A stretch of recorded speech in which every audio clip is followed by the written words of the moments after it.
Praise the lord. మన ప్రభు అయిన యేసుక్రీస్తు పరిశుద్ధ నామంలో దేవుని ప్రియులైన మీ అందరికీ వందనాలు తెలియజేస్తున్నాను. ప్రియ విశ్వాసులారా, నేటి నుంచి మనం కొరింథీయులకు రాసిన రెండవ పత్రికను ధ్యానం చేసుకోబోతున్నాము. ఈ పత్రిక పౌలు గారి చేత రచించబడింది. ఈ రెండవ కొరింథీ పత్రికను పౌలు గారు వ్రాసారు. మొదటి కొరింథీ పత్రిక పౌలు గారు ఎఫెసు నుంచి వ్రాసి పత్రికను మాసిదోనియా నుంచి వ్రాసారు. పౌలు గారు మొదటి పత్రికలో అన్నారు, నేను మాసిదోనియా వెళ్ళే సమయంలో మీ దగ్గరికి వస్తాను అంటూ పత్రిక ముగింపులో పేర్కొన్నారు. అయితే వెంటనే వెళ్ళలేదు. ఎఫెసులోనే 3 సంవత్సరాల వరకు పరిచర్య జరిగించడం జరిగింది. ఇంచుమించు 3 సంవత్సరాలు ఎఫెసులోనే ఉన్నారు. అయితే పౌలు గారు అన్నట్లుగా వెంటనే వెళ్ళలేదు. ఆలస్యమైంది. ఆలస్యం అయ్యేసరికి కొరింథులో చాలా రకాల పరిస్థితులు తలెత్తుతూ వచ్చాయి. చాలామంది పౌలు గారి విషయంలో తప్పుడు అభిప్రాయాలకు కూడా వస్తూ ఉన్నారు. చాలామంది ఏంటి ఈయన అన్నట్లుగా ఒక బాల్య తత్వపు మనసుతో ఆయన రాలేదు ఏంటి అన్నట్లుగా రకరకాల కలవరాల్లో ఉన్నారు. అయితే పౌలు గారు తీతును పంపారు. తీతు వెళ్ళి కొరింథు నుంచి కొన్ని సమాచారాలు తీసుకొస్తారని పౌలు గారు ఆశించి పౌలు, తిమోతి త్రోయలో ఎదురు చూస్తూ ఉన్నారు. అయితే తీతు ఆ ప్రాంతానికి రాలేదు. పిదప మరలా కొన్ని ప్రాంతాలు దాటిన తర్వాత ఫిలిప్పీకి వెళ్ళినప్పుడు అక్కడ తీతు ఎదురయ్యి, పౌలు గారండి మీరు రాసి ఇచ్చిన ఈ పత్రిక వలన ఎంతో మేలు జరిగింది. చాలా మంది మారారు. అయితే కొరింథీ సంఘంలో మార్పు చాలా వచ్చింది. మొదటి పత్రిక చాలా మంచి ఫలితాన్ని తీసుకొనొచ్చింది. అయితే అందరూ మారారా అంటే అట్లా అని రాదు. ఇంకా ఒక చిన్న గుంపు ఉంది. వీరు ఎదురాడే స్వభావం కలిగి ఉన్నారు. పౌలు గారు రాసిన మొదటి లేఖ ఎంతో దీవెనకరంగా ఉంది. అన్ని విషయాలు వారికి చాలా వివరంగా తెలియచేస్తూ వచ్చేసరికి విశ్వాసుల్లో ఎంతైనా మార్పు వచ్చింది. పౌలు గారు ఈ పత్రికను మరలా తనింక కొంచెం ఆలస్యమైంది గనక అంతేకాదు తీతు వచ్చి తెలియజేసిన సమాచారాలను బట్టి ఈ రెండవ లేఖ రాస్తున్నారు. వాస్తవానికి ఇది నాలుగోది. దీనికి మనం చదువుకున్న మొదటి కొరింథీ పత్రిక మధ్యలో ఇంకొకటి కఠినమైన మాటలతో వ్రాసారని అభిప్రాయం ఉంది. ఆ లేఖ గ్రంథస్థం చేయబడలేదు. మనకు లభ్యం కాలేదు. అయితే మనకి ఇయ్యబడిన ఈ 2 పత్రికలైతే శ్రేష్టమైనవి. మొదటిది శరీర సంబంధమైన మనస్తత్వంతో ఉన్న సంఘస్థుల్లో ఎదురైన సమస్యలు. ఆ సమస్యలకు పౌలు గారు క్రీస్తునందు ఎలా పరిష్కరించుకోవాలో తెలియచేస్తూ వచ్చారు మొదటి లేఖలో. సరే పౌలు గారు ఆలస్యం చేశారు. మొదటి పత్రిక మంచి ఫలితాలను ఎలాగ తీసుకొనొచ్చిందో, మరలా కొంతకాలానికే వారి మధ్యలో కొందరు బోధకులుగా లేచి, వారి మధ్యలోకి కొందరు చొరబడి రకరకాల మాటలు ప్రస్తావిస్తూ ఉన్నారు. పౌలు గారు స్వార్థప్రియుడు. అతని మాటలు మనం నమ్మకూడదు. అతడు ప్రజలను ఇబ్బందులకి గురి చేస్తూ ఉంటాడు. తను తాను హెచ్చించుకుంటాడు. పొగడ్త, గౌరవం ఇలాంటి వాటికి తగిన వాడుగా తను తాను చెప్పుకుంటూ ఉంటాడు. యేసుక్రీస్తు యొక్క అపోస్తలుడిగా ఆయన్ని ఆయనే చెప్పుకుంటూ ఉంటాడు అంటూ ఆయన పైన రకరకాల నేరాలు మోపుతున్నారు. ఆయనేముంది? ఆయనెంత? ఆయనేంటి? ఆయన అసలు అపోస్తలుడా? అసలా ఒక సేవకుడు ఇట్లా చేయొచ్చా? వస్తానని రాకుండా ఉండొచ్చా? అంటే పౌలు గారి ఆలస్యం వీరికి దొరికిందే అవకాశంగా భావించి కొన్ని రకాల వ్యతిరేకమైన పరిస్థితుల్ని, గలిబిలిని ఒక చిన్న గుంపు సంఘంలో కాస్తంత కలిగిస్తూ ఉన్నారు. ఇప్పుడు రెండింటికి సమాధానంగా ఈ లేఖ. ఏమంటే ఒకటేమో తీతు తెచ్చిన మంచి సమాచారం. చక్కటి ఫలితాలు అందించబడ్డాయి. సంఘంలో మార్పొచ్చింది. పౌలు గారి ఆలస్యం వారి మార్పుకు దోహదపడింది. పౌలు గారు వెళ్ళుంటే ఆయన సరిజేసుకోవడంలోనే సరిపోయేది. వాళ్ళందరిని క్రమంలో పెట్టడానికే సరిపోయేది. కానీ ఆయన ఆలస్యం వలన ఆయన పంపిన లేఖను బట్టి విశ్వాసులే కాస్త అర్థం చేసుకొని తమ సమస్యలను వారే పరిష్కరించుకొని సంఘం కాస్తంత చక్కబడింది. ఈలోపు కొందరు ఇలాగూ చెలరేగి పౌలు గారి మీదే తప్పుడు సిద్ధాంతాలను తీసుకొనొస్తున్నారు. ఈ 2 రకాల సమాచారాల్ని తీతు పౌలు గారికి ఎప్పుడు అందించారో, అందించబడిన ఆ సమాచారాన్ని బట్టి దేవుని కృప, ఆదరణ, పరిచర్య అనేది అసలు నిజంగా ఎలా ఉంది? ఆ పరిచర్యలో నేనెలా ఉన్నాను? నా అపోస్తలత్వం ఏంటి? నా వివరాలేంటి? ఎవరో చెప్తున్నట్లుగా మీరనుకుంటున్నారా? అసలు నేనెలాంటి స్థితిగతుల మధ్య సువార్త పరిచర్య చేస్తున్నానో మీకు తెలుసా? అంటూ తన యొక్క వ్యక్తిగత సేవా అనుభవాల్ని, చాలా విషయాల్ని ఈ కొరింథీ రెండో పత్రికలో పంచుకున్నారు. ఒక విధంగా చెప్పాలంటే ఆయన హృదయమంతా పెట్టి వ్రాసినట్లుగా ఉంటుంది ఈ లేఖ. ఎంతో ఉత్కంఠభరితంగా ఉంటుంది. ఎందుకంటే అధ్యాయానికి ఉద్రేకభరితంగా తన యొక్క అనుభవాలు, ఆయన ఎదుర్కొంటున్న పరిస్థితులు, అన్ని రకాల విషయాలు చర్చిస్తూ, ఇలాంటి తప్పుడు బోధకులకి హెచ్చరికలు అందిస్తూ తెలియచేస్తారు. అంతేకాదు ఈ పత్రికలో ఇంకా యేసుకి వీరు దగ్గరవ్వే ఆధ్యాత్మిక విషయాలను, పరిశుద్ధతను ఎలాగ మనం కాపాడుకోవాలో ఇలాంటి విషయాల్ని చాలా తెలియచేస్తూ, మనం ఇలాగ మంచిగా జీవిస్తే మహిమ నుండి అధిక మహిమకు ఎదుగుతాము. క్రీస్తులాగా మనం మారాలి. మనం క్రీస్తుకి పత్రికలుగా జీవించాలి. అంటే ఆధ్యాత్మిక జీవితంలో ఎదుగుదలకు ఎంతగానో మొదటి పత్రికేమో సంఘంలో పరిష్కారాలు, సమస్యలకు పరిష్కారాలు, అలాగే ఎలాగుండాలి, ఎలాగుండకూడదు అలాంటి విషయాలు తెలియచేస్తుంటే, అంటే లోకంలో, సంఘంలో ఎలా ఉండాలో ఆ విషయాలు తెలియచేస్తాయి.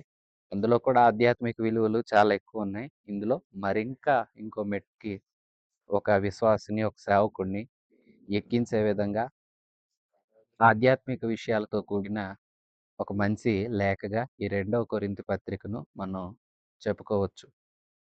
పౌలు గారు మొదటి పత్రికను వ్రాసిన ఇంచుమించు సంవత్సరం, ఇంకా సంవత్సర కాలానికన్నా కొంచెం కాలం దాటిన తర్వాత ఈ రెండో లేఖ రాశారని వేద విద్యార్థులు అభిప్రాయాన్ని వ్యక్తం చేస్తున్నారు. ఈ రెంటికి మధ్యలో ఒక కఠినమైన లేఖ కూడా వెళ్ళిందని, అందులో కొన్ని వ్యక్తిగత విషయాలు సంఘానికి సంబంధించి ఏవైనా ఉన్నాయేమో మనకైతే తెలీదు. ఎందుకంటే అది బైబిల్ గ్రంథాన్ని ఒక గ్రంథంగా రూపొందిస్తూ ఉన్న సందర్భానికి ఆ లేఖలు లభ్యం కాలేదు. అందుకే ఇవి ఇందులో గ్రంథస్థం చేయబడలేదు. అయితే ఒకటి గమనించండి. పరిశుద్ధాత్మ దేవుని అనుమతి వేటి మీద ఉందో ఆ అధ్యాయాలు, ఆ వచనాలు బైబిల్‌లో ఉన్నాయి. ఇక దేవుని అనుమతి లేదనే అనుకోవాలి కొన్ని దొరకలేదంటే. ఉన్నదంతా దైవ ప్రేరణే. రాసింది మనిషే. కానీ నుండి చెప్పి రాయించింది పరిశుద్ధాత్ముడే. ఈ విషయాన్ని గుర్తించాలి. ఇప్పుడు పౌలు గారు కూడా ఈ లేఖ రాస్తున్నారంటే తన సొంత అభిప్రాయం కాదు. దైవాత్మ ప్రేరణతోనే సంఘానికి తానొక కాపరిగా సంఘం క్షేమాభివృద్ధి చెందటానికి అవసరమైన విషయాలను ఈ రెండవ కొరింథీ పత్రికలో తెలియచేస్తున్నారు. 5వ అధ్యాయం 17వ వచనం మనందరికీ బాగా తెలుసు. ఎవరైనా క్రీస్తునందుంటే వాడు నూతన సృష్టి, పాతవి గతించెను, ఇదిగో సమస్తమును క్రొత్తవాయెను. ఇదే ఈ పత్రిక యొక్క మూలవచనం. నిజమే, క్రీస్తునందున్నవారు నూతనంగా మారతారు. పాతవి పోవాలి, క్రొత్తగా జీవించాలి. క్రొత్తగా జీవించాలంటే లేనిపోని వ్యర్థమైనయి అలవాటు చేసుకోమని కాదు. క్రీస్తుకు నచ్చేలాగా, క్రీస్తుకి ఇంకా దగ్గరయ్యేలాగా మనం నడుచుకోవడానికి, మనం మన యొక్క తత్వాన్ని విడిచిపెట్టి క్రీస్తు తత్వాన్ని సంపూర్ణంగా మనలో ధరించుకొని క్రీస్తులాగా జీవించడానికి మనం ఎదగాలి. అలాగుండటమే నూతన సృష్టి, నూతన జన్మ. ఈ జన్మ అనుభవం మనలో గతించిపోయి క్రీస్తునందలి నూతన జన్మ అనుభవం అంటే క్రీస్తులాగా బ్రతకడం మనం నేర్చుకోవాలి. అలాంటి ఒక నూతన జన్మ అనుభవంలోనికి విశ్వాసి వెళ్ళాలంటే, విశ్వాసి ఎలాంటి పరిస్థితులు గుండా నడుస్తాడు, ఎలా నడవాలి, ఇలాంటి విషయాలు ఎన్నో, ఎన్నెన్నో చక్కగా తెలియచేస్తున్నారు. అయినా వినబోతూ కంగారెందుకు, నిదానంగా అధ్యాయాలన్నీ చదువుకుంటూ, ధ్యానం చేసుకుంటూ అనేకమైన విషయాలను నేర్చుకుందాము. రెండవ కొరింథీ పత్రిక మొదటి అధ్యాయం మొదటి నుంచి. దేవుని చిత్తము వలన క్రీస్తు యేసు యొక్క అపోస్తలుడైన పౌలును, మన సహోదరుడైన తిమోతియును, కొరింథులో ఉన్న దేవుని సంఘమునకును అకయ అందంతటనున్న పరిశుద్ధులందరికిని శుభమని చెప్పి వ్రాయినది. మన తండ్రి అయిన దేవుని నుండియు, ప్రభువైన యేసుక్రీస్తు నుండియు కృపయు, సమాధానము మీకు కలుగును గాక. ప్రియ విశ్వాసులారా, పౌలు అను నేను రాస్తున్నాను. నేను ఎలాగో రాస్తున్నానంటే, దేవుని చిత్తము వలన క్రీస్తు యేసు యొక్క అపోస్తలుడనైన పౌలును. నేను దేవుని చిత్తం వలన పిలువబడ్డాను. నా ఇష్టం కాదు నెరవేరుతుంది. నా సొంత చిత్తం కాదు. నేను కోరుకున్నట్లుగా ఏదో వేషం వేసుకొని, ఏదో ఉద్యోగం అన్నట్లుగా నేను రాలేదు. ఇది నాకు ప్రభువు తన చిత్తం వలన ఇచ్చిన బాధ్యత. ఆ బాధ్యతను పొందుకున్న పౌలు అనే నేను ఒక అపోస్తలుడను. మన సహోదరుడైన తిమోతి మేమిద్దరం కలిసి కొరింథులో ఉన్న మీకును, అకయ ప్రాంతంలో అందంతటా ఉన్న పరిశుద్ధులందరికంటే పౌలు సువార్త విని రక్షించబడ్డారు కొరింథీలు. ఈ కొరింథీల్లో రక్షిత ప్రజలు దేవుడిని తెలుసుకున్నవారు. ఇంకా సువార్త పరిచర్య చేయడం ద్వారా ఆయా ప్రాంతాల వారు కూడా రక్షించబడ్డారు. అలాగే అపోస్తలులు, సేవకులు కూడా ఇందులో భాగస్థులే. విశ్వాసులు, సేవకులు అందరూ కలిసి చేసిన ఈ సువార్త పరిచర్య వలన ఇటు కొరింథే కాదు, ఇటు చుట్టుప్రక్కల ప్రాంతాలు, అకయ ప్రాంతం కూడా, ఆ పట్టణం కూడా రక్షించబడ్డానికి కారకులయ్యారు. అలాగు రక్షించబడిన పరిశుద్ధులందరికీ నేను శుభమని చెప్పి రాస్తూ ఉన్నాను. తండ్రి అయిన దేవుని నుండి, ప్రభువైన యేసుక్రీస్తు నుండి కృప, సమాధానం మీకు కలుగును గాక. ఎప్పుడూ పౌలు గారు ఆరంభంలో ఈ జంట దీవెన వచనాన్ని పలుకుతారు. తండ్రి అయిన దేవుని నుండి, ప్రభువైన క్రీస్తు నుండి కృప, సమాధానం. కృప, యోగ్యత లేని వారికి యోగ్యత ఇవ్వటమే దేవుని కృప. మనం యోగ్యులం కాము, అర్హులం కాము. అయినప్పటికీ మనల్ని తన బిడ్డలుగా స్వీకరించింది దేవుని కృప. కృప చేతే మనం రక్షించబడ్డాము. కృప కలిగిన దేవుడు తన కృప తోడు సమాధానాన్ని మనకు అనుగ్రహిస్తాడు. కృప అంటే లోకంలో ఉన్నాము, యోగ్యత లేని వారిమి, మనల్ని యోగ్యులుగా మార్చాడు. అది దేవుని కృప. ఈ కృప మన మీద యోగ్యులుగా మార్చడమే కాదు, లోకస్తులకు లేని ఒక సమాధానం. సమాధానం అంటే మంచి సంబంధం అని చెప్పవచ్చు, నెమ్మది అని చెప్పవచ్చు. అంటే దేవునితో మంచి అనుబంధం ఏర్పాటు చేశాడు. మన హృదయాలకు నెమ్మది కూడా కలిగించాడు. ఇవి మీకు తండ్రి నుండి, క్రీస్తు నుండి కలుగును గాక అని తెలియచేస్తూ వారిని దీవిస్తున్నారు. 3వ వచనం. కనికరము చూపు తండ్రి, సమస్తమైన ఆదరణను అనుగ్రహించు దేవుడు, మన ప్రభు అయిన యేసుక్రీస్తు తండ్రి అయిన దేవుడు స్తుతింపబడును గాక. కనికరం చూపే తండ్రి. తండ్రి కనికరం చూపించాడు. తండ్రి కనికరం ఎలాగుందంటే, మనం యోగ్యులం కాకపోయినా, పాపం చేసి తండ్రికి దూరమైపోయినా, మనల్ని ఆయన తన కనికరం చూపించి, కుమారుడైన క్రీస్తుని మన కోసం అప్పగించాడు. మన మీద జాలిపడ్డాడు గనుకే, ప్రభువైన క్రీస్తుని మన రక్షకుడిగా నియమించాడు. మనల్ని రక్షించాడు. సమస్తమైన ఆదరణ అనుగ్రహించు దేవుడు. దేవుడు మనకు ఆదరణ అనుగ్రహిస్తాడు. ప్రియ విశ్వాసులారా, ఈ కొరింథీ 2వ పత్రికలో ఇంచుమించు 7 అధ్యాయాల పాటు వివిధ కోణాలలో చర్చించబడ్డ అంశం ఆదరణ. మొదటి భాగం 7వ అధ్యాయం వరకు ఉంటుంది. ఆదరణ అనే అంశాన్ని వివిధ కోణాల్లో చూపిస్తారు పౌలు గారు. దేవుని ఆదరణ. ఆదరణ అనుగ్రహించే దేవుడు మన ప్రభువైన యేసుక్రీస్తు, ఆయన తండ్రి అయిన దేవుడు. అంటే తండ్రి అయిన దేవుడు, కుమారుడైన ప్రభు, పరిశుద్ధాత్మ దేవుడు స్తుతింపబడును గాక. ఎందుకంటే ఆదరణ ఇస్తున్నాడు. ఆదరణకర్త పరిశుద్ధాత్మే. పరిశుద్ధాత్మ ద్వారా మనం ఆదరించబడుతున్నాం. ఈ ఆదరణ మనకు అనుగ్రహించిన తండ్రి కుమారులు ఇరువురికి మహిమ కలుగును గాక. దేవుడు స్తుతింపబడును గాక అంటూ తన వచనాలను ప్రారంభిస్తూ ఉన్నారు. చూసారా? కొరింథులో ఉన్న దేవుని సంఘం. అలాగే పరిశుద్ధులందరూ. చూసారా? నా సంఘం అన్నాడు పౌలెక్కడ. నేను కట్టిన వారలారా, నా చేత పిలువబడిన వారలారా ఇట్లాగంతా అన్నాడు. తండ్రి అయిన దేవుని సంఘం. మీరు క్రీస్తు సంఘం. మీరు క్రీస్తు చేత పిలువబడి, క్రీస్తుకిష్టులుగా మారిన వారు, క్రీస్తు యొక్క స్వభావాన్ని ధరించుకొని, ఆయనకు నచ్చినట్లుగా జీవించే మీరు ఆయన పిల్లలు. ఆయన పిల్లలం గనకనే ఆయన చిత్తం నెరవేర్చాలి. ఆయన ఇష్టాలు నెరవేరాలి. సంఘం మనదనకూడదు. ఏ వ్యక్తి ఇలా చెప్పకూడదు. నా సంఘం అనకూడదు. సేవకులైన వారెవరైనా సరే, నా సంఘం అనకూడదు. దేవుని సంఘం. సంఘం దేవునిదే. దేవుడి కార్యాలే జరగాలి. దేవుని నిర్ణయాలే జరగాలి. అమలుపరచబడాలి. ఏ వ్యక్తి యొక్క వ్యక్తిగతమైన దురాశలకు సంబంధించినవి ఏవి, స్వంత ప్రయత్నాలేవి సంఘంలో అమలు జరపకూడదు. దేవుని చిత్తానుసారమైనవే జరగాలి. 4 వచనం. దేవుడు మిమ్మును ఏ ఆదరణతో ఆదరించి ఉన్నాడో, ఆ ఆదరణతో ఎట్టి శ్రమలలో ఉన్నవారైనను ఆదరించుటకు శక్తిగలవారమగునట్లు ఆయన మాత్రము అంతటిలో మమ్మును ఆదరిస్తున్నాడు. క్రీస్తు యొక్క శ్రమలు మాయందెలాగూ విస్తరిస్తున్నాయో, అలాగే క్రీస్తు ద్వారా ఆదరణ మాకు విస్తరిస్తుంది. మేము శ్రమ పొందినను మీ ఆదరణ కొరకును, రక్షణ కొరకును పొందుదుము. మేము ఆదరణ పొందినను మీ ఆదరణ కొరకు పొందుదుము. ఈ ఆదరణ మేము కూడా పొందినట్టు ఆ శ్రమలలో ఓపికతో సహించుటకు కార్యసాధకమై ఉంది. మీరు శ్రమల్లో ఎలాగూ పాలువారై ఉన్నారో, అలాగే ఆదరణలోనూ పాలువారై ఉన్నారని ఎరుగుదుము కనుక మిమ్మును గురించి మా నిరీక్షణ స్థిరమై ఉంది. సహోదరులారా, ఆసియాలో మాకు తటస్థించిన శ్రమల గురించి మీకు తెలియకుండుట మాకిష్టం లేదు. అదేమనగా మేము బ్రతుకుదామన్న నమ్మకం ఉండునట్లుగా మా శక్తికి మించిన అత్యధిక బాధల చేత కృంగిపోయాము. మరియు మృతులను లేపు దేవుని అందే కాని మా యందు మేము నమ్మిక ఉండకుండానట్లు మరణమగుదుమని నిశ్చయించుకొని మా మట్టుకు మాకు కలిగి ఉన్నాం.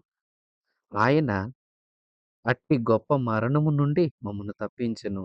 ఇక ముందుకును తప్పించును. మరియు మా కొరకు ప్రార్థన చేయుట వలన మీరు కూడా సహాయము చేయుచుండగా ఆయన ఇక ముందుకు మమ్మను తప్పించునని ఆయన యందు నిరీక్షణ గలవారమై ఉన్నాం.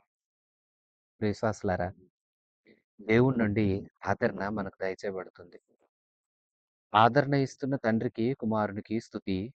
ఆయనే మనల్ని ఆదరిస్తున్నాడు. మీకు తెలియనిదేముంది? శ్రమలు ఎలాగ విస్తరిస్తున్నాయో మనందరికి తెలుసు కదా! అయితే ఇన్ని శ్రమల్లో కూడా దేవుని ఆదరణను మేము అనుభవిస్తున్నాం.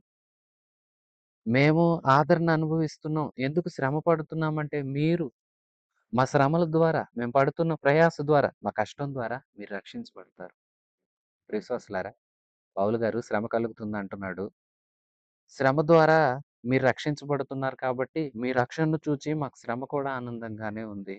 దాని ద్వారా మేము ఆదరించబడుతున్నాం. శ్రమలున్నాయి. ఎంత శ్రమలు విస్తరిస్తున్నాయో అంత ఆదరణ విస్తరిస్తుంది. విశ్వాసులారా, శ్రమలొస్తాయి. అనేక రకములైన పరిస్థితులు ఎదురవుతూ ఉంటాయి. పరిస్థితులు కృంగదీస్తాయి. అయితే ఒకటి గుర్తించండి. మనకు ఆ ఆదరణకర్త ఉన్నాడు. ఆయన పరిశుద్ధాత్మ దేవుడు. ఆయనను మనకు అనుగ్రహించింది తండ్రి, కుమారుడు. యేసు చెప్పారు, "నా శిష్యులారా నేను వెళుతున్నాను. నేను వెళ్ళకపోతే మీకు ఆదరణకర్త అనుగ్రహించబడడు. అందుకే నేను వెళ్ళిపోతున్నాను. సత్య స్వరూపియగు ఆయనను మీ దగ్గరికి పంపుతాను." ఎవరి ఆదరణకర్త? పరిశుద్ధాత్మ దేవుడు. ఏం చేస్తాడు ఈయన? మన పక్కన ఉంటాడు. సహాయం చేస్తాడు. ధైర్యపరుస్తాడు. తలెత్తుతాడు. వెన్ను తడతాడు. దృఢమైన మనస్సాక్షిని దయచేస్తాడు. మన ప్రక్క నుండి ఇలాగ చేస్తూ, మన లోపల ఉండి మనల్ని ఓదారుస్తాడు. ధైర్యపరుస్తూ ఉంటాడు. జాలి చూపిస్తూ ఉంటాడు. కృంగిపోయిన వేళ అలాగుండకు, ఇదిగో దేవుడున్నాడని తన లేఖనాలను గుర్తు చేస్తూ ఉంటాడు. క్రీస్తుకు నచ్చేటట్లుగా మనల్ని మారుస్తాడు. ఈయన ఉత్తరవాది. మన పక్షంగా వ్యాజ్యెమాడతాడు. ఈయన న్యాయాధిపతి. మనలో తప్పున్నా కూడా సరిచేస్తాడు. ఇన్ని రకాలుగా ఆయన మనలో ఉండి పనిచేస్తాడు. పరిశుద్ధాత్మ దేవుడు. ఆ ఆదరణను మనకు అనుగ్రహించిన తండ్రికి ఎంతైనా స్తోత్రాలు. ఈ ఆదరణ వలననే మేము అనుభవిస్తున్న శ్రమల్లో కూడా ప్రియ కొరింథీయులారా ధైర్యంగా ఉన్నాను. మీకు తెలియనిదేముంది? ఎన్ని కష్టాలొచ్చాయో తెలుసా? ఆసియాలో జరిగిన సంగతి మీకు చెప్పకుండా ఉండటం నాకంత ఇష్టం ఏం లేదు. అయితే వినండి. అంటే మీ దగ్గర దాయాలనుకోవట్ల. ఏం జరిగిందో తెలుసా? మరణమైపోతామేమో అన్నంత శ్రమలొచ్చాయి. అయితే అంత శ్రమల్లో కూడా మీరు మా కోసం చేస్తున్న ప్రార్థనలు మమ్మల్ని అలా నిలబెట్టాయి. మీరు మా కోసం ప్రార్థనలు సహాయం అందిస్తున్నారు. సతిస్వరూపియగు దేవుడు మమ్మల్ని తన ఆదరణతో నింపుతున్నాడు. మృతులను లేపు దేవుడు మమ్మల్ని లేవనెత్తాడు. మాకైతే నిశ్చయమైపోయింది. చచ్చిపోతాం ఇంక లేము. ఇదిగో మేము దేవునికి హతసాక్షులమైపోతున్నాం అనుకున్నంత పరిస్థితిలోకి మేము వెళ్ళిపోయాం. అయితే ఇటు ప్రక్కన మీ ప్రార్థనలు అనే ఆదరణ. మనుషులుగా మీరు మమ్మల్ని ప్రార్థన ద్వారా ఆదరించారు. దేవుడేమో తన శక్తి ద్వారా, తన లేఖనాల ద్వారా మమ్మల్ని ఆదరించారు. ప్రియశ్వాసులారా చూసారా? దేవుని ఆదరణ మన శ్రమల్లో మనకు అనుగ్రహించబడుతుంది. అంతేకాదు, మనం కూడా ఇతరులు శ్రమలో ఉన్నప్పుడు ప్రార్థన ద్వారా, ఇతరితర పరిచర్యల ద్వారా మనం ఇతరులను కూడా ఆదరించగలుగుతాం. ఇది గొప్ప వరం. ఇది క్రైస్తవులకున్న వరం. దేవుణ్ణి ఆరాధించు వారికి దేవుడు ఇస్తున్న వరం. ఆదరణకర్త పరిశుద్ధాత్మ దేవుడు మనలో ఉండి మనల్ని ఆదరిస్తాడు. మనలో ఉండి మన ద్వారా ఇతరులను ఆదరిస్తాడు. శ్రమలలో ఆదరణ. మేము శ్రమను అనుభవిస్తున్నాం కానీ ఆదరణ పొందుతూనే ఉన్నాము. మీకు శ్రమలొస్తున్నాయా? కంగారు పడకండి. దేవుడు మా యందు ఎలాగున్నాడో మీ యందు అలాగే ఉన్నాడు. మాకెట్టి కృప చూపుతున్నాడు. మీకు అట్టి కృపే చూపుతున్నాడు. నిన్ను విడువని దేవుడు నిన్ను విడవడు కదా! అంటున్నాడు పౌలు. విశ్వాసులారా చూడండి. ఇంత గొప్ప ఆదరణ చూపించి మమ్మల్ని మరణం కాకుండా తప్పించాడు. అలాగే మీరు కూడా మా కోసం ప్రార్థన చేస్తున్నారు. మాకొక నిశ్చయత ఉంది. ఇక ముందు కూడా తప్పిస్తాడని. చూసారా? అంటే మీరు అర్థం చేసుకోనండి. దేవుని ఆదరణను అనుభవిస్తున్నాడు పౌలు. సంఘంగా మీరు ప్రార్థన చేస్తున్నారన్న ఆదరణ కూడా పౌలు గారికుంది. అంటే మనం కూడా నేర్చుకోవాల్సిందేంటంటే, దేవుని చేత మనం ఎంత ఆదరించబడుతున్నామో, మన చేత కూడా ఇతరులు ఆదరించబడతారు. అందుకు మనం తగినట్లుగా ఉండాలి. మనకి ఇవ్వబడిన కృపలు, తలాంతులు, మనకి ఇవ్వబడిన వనరులు, వరాలు ఇతరుల కోసం మనం వినియోగించగలగాలి. ఇప్పుడు మన ద్వారా ఇతరులకు ఆదరణ. మన సర్వ ప్రయత్నాలలో, పరిస్థితుల్లో మీరు కృంగిపోవద్దు. ప్రతి సందర్భంలోనూ మనల్ని ఆదరించే దేవుడున్నాడు. ఆదరణకర్త ఆయనకు పేరు. ఆయన మన ప్రక్కనే ఉండేవాడు. ఎక్కడో దూరాన ఉండువాడు కాడు. మన దగ్గరే మన చెంతనే నిలిచి, మన ప్రక్కనుంటాడు. మన లోపల ఉంటాడు. కృంగిపోనివ్వడు. ఇదిగో ఇంత గొప్ప ఆదరణ మనకుంది. అంటే మీరెందుకు చిన్న చిన్న వాటికి చెదిరిపోతున్నారు? ఇంతగా ఆదరించే దేవుడు మనకున్నాడు కదా! అంటూ వారికి దేవునిలోనికి ఇంకా లోతుకి నడిపించడానికి ఇలా తన మాటలను ప్రారంభిస్తూ ఉన్నారు. ఈ పత్రిక ఇంకా లోతైన అనుభవాల్లోనికి వారిని తీసుకొని వెళ్ళాలి. అందుకే ఆరంభంలోనే చెప్తున్నారు. కృపనిచ్చే దేవుడు, సమాధానమిచ్చే దేవుడు, ఆదరించే దేవుడు మన పక్షమున్నాడు కదా! కలవరపడిపోదామా? ఎందుకు కలవరం? మీ ద్వారా మాకు ఆదరణ, మా ద్వారా మీకు ఆదరణ. మెట్టుకు మనందరికీ ప్రభువు ద్వారా ఆదరణ. ఎంత గొప్ప ఆదరణ ఉంది కదా! కంగారు పడకండి. ప్రభు కోసం ఎదురు చూడండి. ప్రభువులో నిలవండి. 11వ వచనం నుంచి అందువలన అనేకుల ప్రార్థనల ద్వారా మాకు కలిగి ఉన్న కృపావరం కోసం అనేకుల చేత మా విషయమై కృతజ్ఞతాస్థుతులు చెల్లించబడును. మా అతిశయమేమనగా లౌకిక జ్ఞానాన్ని అనుసరింపక దేవుడు అనుగ్రహించు పరిశుద్ధతతో నిష్కాపట్యముతోనూ దేవుని కృపనే అనుసరించి లోకములో నడుచుకొంటుమనియు విశేషముగా మీ ఎడలను నడుచుకొంటుమనియు మా మనస్సాక్షి సాక్ష్యమిస్తుంది. ఇంకా చెప్తున్నారు. నేను విశేషంగా మీతో చెప్పాలంటే నాకంటూ ఒక అతిశయం ఉంది. అదేంటో తెలుసా? నేను లౌకిక జ్ఞానాన్ని, లోకాన్ని అనుసరించలా. నేను నా దేవుడిని, ఆయన కృపనే అనుసరించాను. ఆయన ఎటు నడవమంటే అటు నడుస్తున్నాను. ఆయన చేతిలో ఉన్నాను. నన్ను శ్రమల్లో అయినా తప్పిస్తున్నాడు. ఒంటరి వేళ నా జంటగా నిలుస్తున్నాడు. నా పక్షమై ఉంటున్నాడు. నా ద్వారా అనేక కార్యాలు జరిగిస్తూ ఉన్న ఆ దేవుని ఎదుట, అలాగే మీ ఎదుట నేను నిష్కాపట్యమైన మంచి మనస్సాక్షితోనూ, పరిశుద్ధతతోనూ నడుచుకున్నాను. ఇందుకు నా మనస్సాక్షి నాకు సాక్ష్యమిస్తుంది. పౌలు గారిలాగా ఈ మాట మనం ఈరోజు చెప్పగలుగుతామా? మనిషి హృదయంలో కపటం ఎంతైనా ఉంటుంది. ఈ కాపట్యం ఉండకూడదు. నిష్కపటులంగా మనం ఉండాలి. అలాగే పరిశుద్ధత చాలా అవసరం. ప్రభువులో నిలిచి ఉండాలంటే పరిశుద్ధులంగా ఉండాలి. ఈ పరిశుద్ధత ఒకరోజు ఉందామా? ఒకరోజు మాత్రమే కొందరుంటారు. ప్రభు వల్ల భోజన సంస్కారం జరుగుతుంది. ఆ వేళ మట్టుక ఏ పాపం చేయరు. మరి మిగతా దినాలు ఇక వారి ఊహకే వదిలేయాలి. మీ ఊహకే ఆ విషయాన్ని వదిలేయాలి. మీ సంగతేంటి? ఎలాగుంటున్నాము? అంటే చూసారా? ఒకనాడ పరిశుద్ధత, ఒకనాడు ఉపవాసం ఉండి ఆ దినాన్ని మాత్రమే ప్రత్యేకించుకుంటాం. లేదా 3 దినాలు కేటాయించుకొని, లేదా వ్రత దినాలని నియమించుకొని, లేదా పండగ అని, లేదంటే ఇదిగో ప్రభురాత్రి భోజన సంస్కారం అని ఆ కొద్దిసేపా? కాదు. ఎల్లప్పుడూ, ఎప్పుడు. మనం దేవుడినే అనుసరించాలి. పరిశుద్ధులంగా లోకంలో జీవించాలి. లౌకిక జ్ఞానాన్ని అనుసరించకూడదు. 13వ వచనం. మీరు చదువుకొని పూర్తిగా గ్రహించిన సంగతులు తప్ప మరేమీ మీకు రాయట్లేదు. కడవరకు వీటిని ఒప్పుకుందురని నిరీక్షిస్తున్నాను. మరియు మన ప్రభువైన యేసుక్రీస్తు యొక్క దినమందు మీరు మాకెలాగో అలాగే మేము మీకును అతిశయ కారణమై ఉందుమని మీరు కొంతమట్టుకు నమ్ముచు మమ్మును ఒప్పుకొనియున్నారు. మరియు ఈ నమ్మిక గలవాడనై మీకు రెండవ కృపావరం లభించినట్లు మొదట మీ యొద్దకు వచ్చి, మీ యొద్ద నుండి మాసిదోనియకు వెళ్ళి, మాసిదోనియ నుండి మరల మీ యొద్దకు వచ్చి, మీ చేత యోదయకు సాగనంపబడాలని ఉద్దేశించాను. కావున నేనిలాగు ఉద్దేశించి చపలచిత్తుడినిగా నడుచుకుంటినా? అవును. అవునని చెప్పుచు కాదు. కాదనున్నట్టు ప్రవర్తించవలెనని నా యోచనలను శరీరానుసారంగా యోచిస్తున్నానా? దేవుడు నమ్మదగినవాడు గనుక మేము మీకు చెప్పిన వాక్యము అవునని చెప్పి కాదన్నట్టు ఉండలేదు. మా చేత అనగా నా చేతను, సిల్వాను చేతను, తిమోతి చేతను మీలో ప్రకటించబడిన దేవుని కుమారుడగు యేసుక్రీస్తు అవునను చెప్పి కాదను వాడై ఉండలేదు. కానీ ఆయన అవునను వాడై ఉన్నాడు. దేవుని వాగ్దానాలు ఎన్నైనా అన్నియు క్రీస్తునందు అవునన్నట్టుగానే ఉన్నవి. గనుక మన ద్వారా దేవునికి మహిమ కలుగుటకై అవి ఆయన వలన నిశ్చయములై ఉన్నవి. మీతో కూడా క్రీస్తునందు నిలిచియుండునట్లుగా మమ్మను స్థిరపరచి అభిషేకించినవాడు దేవుడే. ఆయన మనకు ముద్ర వేసి, మన హృదయములలో మనకు ఆత్మను సంచకరువును అనుగ్రహించి ఉన్నాడు. మరియు మనయందు కనికరము కలిగినందున మీ యందు కనికరం కలిగినందున నేను మరలా కొరింథునకు రాలేదు.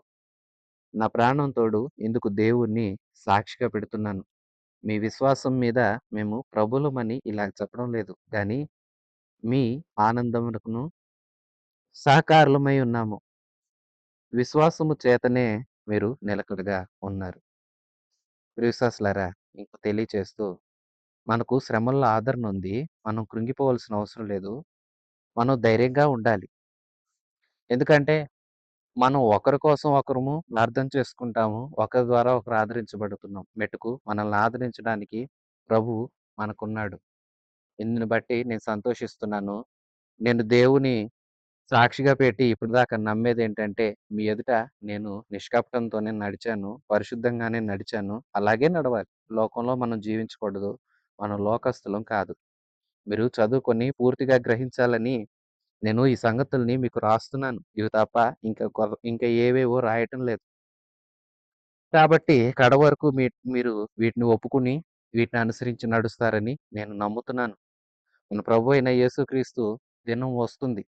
ఆ దినాన మేము సేవకులంగా నిలిచినాడు. విశ్వాసులైన మీరే మాకు అతిశయ కారణం. ఎందుకంటే ప్రభువు మెచ్చుకుంటాడు. "భలా సేవకుడా! నువ్వెంతమందిని సువార్త చెప్పి నాకై సంపాదించావా" అని పౌలు మెచ్చుకుంటాడు. మరి కొరింథీ సంఘాన్ని, సంఘస్థుల్లో కూడా పరిశుద్ధులైన వారు ఎత్తబడిన గుంపులో ఉన్నప్పుడు అప్పుడు సంఘస్థుల్నంటారు, "సంఘస్థులారా, ఇదిగో మీ సేవకుని ద్వారా మీరు ఈ స్థానానికొచ్చారని." అంటే సంఘానికి మెప్పు సేవకుడు. సేవకునికి అతిశయం సంఘం. ఒకరి చేత ఒకరం ఆదరించబడుతున్నాం. ఒకరి చేత ఒకరం అతిశయ కారణంగా ఉన్నాం. మెట్టుకు మనందరం ప్రభు ఆత్మ చేత అభిషేకించబడ్డాం. ప్రభు చేత ముద్ర వేయబడ్డాం. ప్రభువు తన ఆదరణకర్తను పరిశుద్ధాత్మను మనకు సంచకరువుగా అనుగ్రహించాడు. కాబట్టి యేసుక్రీస్తునందు నేను చెప్పే మాటలన్నీ అవును. వాగ్దానాలన్నీ అవునన్నట్లుగా ఉన్నాయి. ప్రతి వాగ్దానం ఆయన ద్వారానే స్థిరమవుతుంది. ప్రతి వాగ్దానం ఆయన ద్వారానే నిశ్చయమవుతుంది. అవునంటే కాదని, కాదంటే అవునని ఆయన ఇలాగుండడు. ఆయన అవునన్నాడా? అవును. కాదన్నాడా? కాదు. మరి నేను రాలేదని మీరు కంగారు పడుతున్నారా? నేను ప్రభువుని బట్టి సాక్షిగా చెప్తున్నాను. మీ మంచి కోసమే రాలేదు. కొంత సమయం అనుకూలించలేదు. అలాగే పౌలు గారికి దేవుడిచ్చిన ప్రత్యక్షతను బట్టి కొరింథుకు వెళ్ళకపోవడం ద్వారా విశ్వాసుల్లో మార్పు కలిగింది. మొదటి పత్రిక పంపించారు. పంపించగానే పౌలు గారు ఎళ్ళిపోయి ఉంటే, పత్రికలో చెప్పిందే మళ్ళా అక్కడ చేయాల్సొచ్చేది. కానీ ఎప్పుడైతే పౌలు గారు కాస్త ఆలస్యం చేశారో, ఆ ఆలస్యం విశ్వాసుల్లో ఇంకా విశ్వాసాన్ని పెంచింది. తమ తప్పులు దిద్దుకోవడానికి కారణమైంది. అందుకే మీ విశ్వాసం మీద మేమేదో గొప్పవారం, మీ మీద అతిశయిస్తున్నామని కాదు. మీ విశ్వాసం ద్వారే మీరు ప్రభువులో నిలిచారు. మనందరం దేవుని చేత ఒకరి కోసం ఒకరు అన్నట్లుగా ఏర్పాటు చేయబడ్డాం. మాకు అతిశయ కారణంగా మిమ్మల్ని, మీకు అతిశయ కారణంగా మమ్మల్ని ప్రభు ఎదుట నిలబెట్టువాడు పరిశుద్ధాత్మ దేవుడే. అందుకే శ్రమలు కలుగుతున్నాయా? దేవుని ఆదరణ మనకుంది. కంగారు పడొద్దు. ఆదరణకర్త, సంచకరువుగా అనుగ్రహించారు. పరిశుద్ధాత్మను మనం డయానాగా పొందుకున్నాం. డయానా అంటే అడ్వాన్స్. ఏదన్నా కొనే ముందు కొంత మొత్తాన్ని ముందుగా ఇస్తాం. అలా ఇవ్వటం ద్వారా ఇది మేము కొనుక్కోబోతున్నాము. మిగతా ధనాన్ని సిద్ధం చేసుకొనొస్తామని కొంత ఇస్తాం. దేవాది దేవుడు కూడా మనకి తన ఉన్నతమైన వాగ్దానాలన్నింటిలో వాగ్దానం చేశాడు. ఆ వాగ్దానాలన్నీ నేను ఖచ్చితంగా ఇస్తాను అనటానికి అడ్వాన్స్‌గా ముందు గుర్తుగా మనకు ఆయన పరిశుద్ధాత్మ దేవుడిని అనుగ్రహించాడు. ఈ పరిశుద్ధాత్మ దేవుడు మనల్ని క్రీస్తుకు నచ్చేటట్లుగా మారుస్తాడు. ఈ పరిశుద్ధాత్మ దేవుడు మన పక్షంగా విజ్ఞాపన చేస్తాడు. ఈ పరిశుద్ధాత్మ దేవుడు మనకి ఏవైతే వాగ్దానాలు చేయబడ్డాయో, ఆ వాగ్దానాలన్నీ మనం పొందుకోవడానికి మనల్ని ముద్ర వేస్తాడు. స్థిరపరుస్తాడు. చూసారా? ఈయనే ఆదరణకర్త. ఈయన చేస్తున్న పనేంటి? శ్రమలలో మనల్ని ఆదరిస్తున్నాడు. శ్రమల్లో కృంగిపోకుండా చేస్తున్నాడు. సహాయంగా నిలుస్తున్నాడు. ఇంతేనంటారా? శ్రమలు ఓర్చుకునే శక్తినిచ్చి క్రీస్తు ఎదుట మనల్ని నిలబెడుతున్నాడు. క్రీస్తు ఎదుట మనం నిలబడి ఆయన దగ్గర నుండి బహుమానాలు పొందుకుంటాం. అందుకే ఆయన మనలో ఉండి మనలో పరిచర్య జరిగిస్తున్నాడు. ప్రియశ్వాసులారా, ఆదరణ 2 కోణాల్లో ఈ అధ్యాయంలో చర్చించారు పౌలు గారు. మొదటిగా శ్రమలలో ఆదరణ. 2 భవిష్యత్తు విషయమే, వాగ్దానాల విషయమే మనకు ఆదరణకర్త ఉన్నాడు. ఎన్నో వాగ్దానాలు మనకున్నాయి. ఇవన్నీ రావు, నాకేమి జరగవు అనుకోవద్దు. అన్నీ మనకు దేవుడు ఇస్తాడనటానికి ముందు గుర్తుగా ఆయన పరిశుద్ధాత్మ దేవుడిని మనకు అడ్వాన్స్‌గా ఇచ్చాడు. పరిశుద్ధాత్మ దేవుడిని ఇచ్చిన దేవుడు, తన సొంత కుమారుడినే వెనుదీయని దేవుడు, తన సొంత కుమారునితో పాటు సమస్తాన్ని పరిశుద్ధాత్మ దేవునితో పాటు మనకన్నీ ఎందుకివ్వడు? అన్నీ ఇస్తాడు. అంటే శ్రమలో కృంగిపోవద్దు. మన పక్షంగా తండ్రున్నాడు. ఆయన ఏది ఇవ్వటాకైనా వెనుతీయడు. మన పక్షాన క్రీస్తు ఉన్నాడు. ఆయన ప్రాణం పెట్టడానికి కూడా తెగించాడు. వెనుతీయలేదు. ప్రాణం పెట్టినంత ప్రభువు, ప్రేమించే ప్రభువుంటే, తన సొంత కుమారుడిని మన పాపాలు పోగొట్టడానికి ప్రాణత్యాగానికి అప్పజెప్పిన తండ్రుంటే, అంటే చూసారా? తండ్రేమో కొడుకుని మనల్ని రక్షించడానికి ఇచ్చాడు. కొడుకేమో మనం రక్షించబడాలని తన ప్రాణాన్నే పెట్టాడు. ఇంత గొప్ప దేవుడున్నాడు.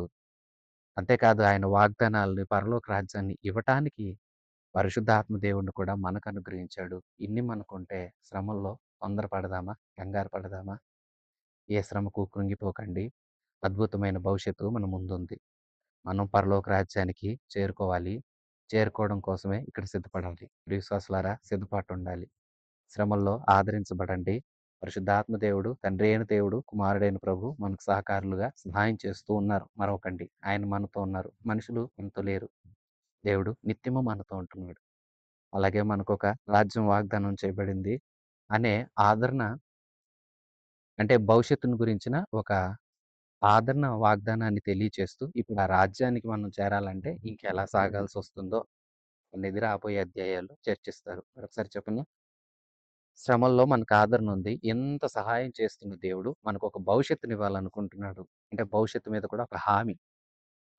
ఆ హామీని కూడా మన ముందు చూపిస్తూ, ఆ దేశాన్ని ఆ వారసత్వానికి, ఆ రాజ్యానికి మనం వారసులమవుతాం. ఆ వాగ్దానాలు మనం పొందుకుంటాం కదా! పొందుకోబోతున్నాం గనక మనం ఎలా సిద్ధపడాలో అనే అంశం గుండా మిగతా అధ్యాయాల్లో అనేక విషయాలు పౌలు గారు సంఘానికి తెలియచేశారు. మనం కూడా వాటిని కూడా శ్రద్ధగా ధ్యానం చేసుకుందాం. ప్రియ విశ్వాసులారా, శ్రమలో ఉన్నారా? కలవరపడకండి. ఎన్ని కోణాల ఆదరించే దేవుడు మనకున్నాడు. ధైర్యం కావాలా? ఇస్తాడు. భద్రత కావాలా? ఇస్తాడు. ఏది కావాలో అడుగు, ఇస్తాడు. ఎందుకో తెలుసా? ఆయన మనకు అడ్వాన్స్‌గా ఆత్మనిచ్చాడు. అంటే ఆదరణకర్త అయిన దేవుడిని పంపాడు. ఎన్నో వాగ్దానాలు చేశాడు. చేసిన దేవుడు నమ్మదగినవాడు. అన్నీ ఇస్తాడు. ఈవేళ ఉన్న శ్రమ రేపుండదు. ఈవేళ ఉన్న బాధ రేపుండదు. ఈవేళ బాధను అనుభవించినంత మాత్రం చేత ఆ బాధలోనే ఏదో అయిపోతాం అనుకోకండి. ప్రాణం పోయేంత సమస్యే మాకొచ్చాయి. ప్రతిసారి మమ్మల్ని ఆదరించి అన్నింటినీ తప్పించిన దేవుడు మాకున్నాడు. మీకు కూడా ఆయన సహాయం చేస్తాడు. మేము నమ్మిన దేవుడినే మీరు నమ్మండి. మేమెవరిని అంటిపెట్టుకున్నామో ఆయన్ని మీరు కూడా అంటిపెట్టుకోండి. ఆయన్నే వెంబడించండి. ఇప్పుడు మాకెట్టి ఆదరణ ఉందో అట్టి ఆదరణ మీకు కలుగుతుంది అంటున్నాడు పౌలు. ప్రియ విశ్వాసులారా, ఈ యేసుక్రీస్తే మనకు పరిశుద్ధాత్మ దేవుడిని వరముగా అనుగ్రహించాడు. అనుగ్రహించబడిన పరిశుద్ధాత్మ దేవుడే మనకు ఆదరణ. అన్ని విషయాలలోనూ ఆదరిస్తాడు. ఆదరణకర్త అయిన పరిశుద్ధాత్మ సహాయం మనందరికీ సదాకాలం తోడై ఉండి నడిపించునుగాక. ఆమెన్. God bless you.